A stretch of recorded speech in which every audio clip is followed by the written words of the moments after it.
మనుష్యుల ముఖ్య స్వభావం ఒక్కటే, సంపాదించటం. అది ఎంతో శ్రమిస్తూ. దాని రూపాలే వేరు. ధనం కావచ్చు, కీర్తి కావచ్చు, సంబంధాలు కావచ్చు, సుఖ సంతోషాలు కావచ్చు.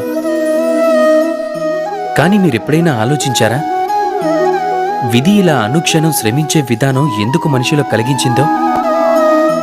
ఒక విత్తనంతో మొక్క జన్మిస్తుంది.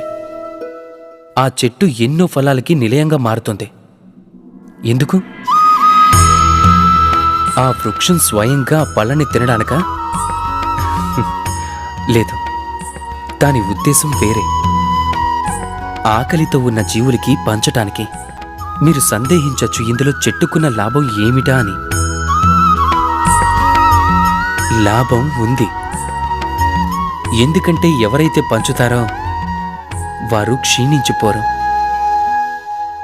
ఏ పళ్ళనైతే జీవులు భుజిస్తాయో వాటి గింజలని నేలపైనే పడేలా చేస్తాయి. దాంతో నూతనంగా వృక్షాలు మళ్లీ జన్మిస్తాయి. వాటి జాతి, వాటి గుణాలు, వాటి స్వభావం అమరం అయిపోతాయి.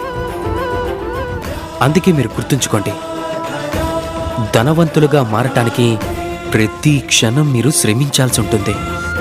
కానీ మీరు అమరులుగా మారటానికి మీ సర్వస్వం కూడా అందరికీ పంచాల్సి ఉంటుంది.